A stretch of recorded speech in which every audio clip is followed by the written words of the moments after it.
नमस्कार मित्रांनो, आजच्या ब्लॉगमध्ये तुमचं स्वागत आहे. तर ब्लॉग खूप दिवसानंतर येतो आहे आजचा.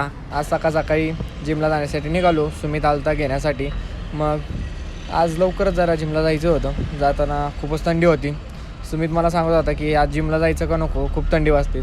मी सुमितला म्हणलं कि लोगों को हमको धप्पा देने के इसकी वजह से जिम में जाना पड़ेगा, नहीं तो लोग बोलेंगे एक दिन जाता है 2 दिन घर पे सोता है, इसमें कुछ ये नहीं होगा. इसके वजह से फिर जिम में गए. आजचं वातावरण एकदम भारी होतं. जिममध्ये गेलो, वर्कआउट वगैरह केला. ये गुरुप्रसाद इनकी अलग ही मस्ती चालू थी इधर. गुरुप्रसाद मुझे बोल रहा था कि ब्लॉग में ले भाई. गुरुप्रसाद को कैसे बताओ क्या मालूम अभी. मग त्यानंतर वर्कआउट वगैरे करून जिमच्या बाहेर पडलो. आजचा दिवस खूप छान गेला जिमचा. त्यानंतर मग सुमित म्हणला की त्याला शाळेकडनं जाऊ, खूप दिवस झाले शाळा बघून. आणि खरंच आज प्रत्येकाची आठवण येते आणि खास करून 10वी मधल्या ग्रुपची आठवण येते.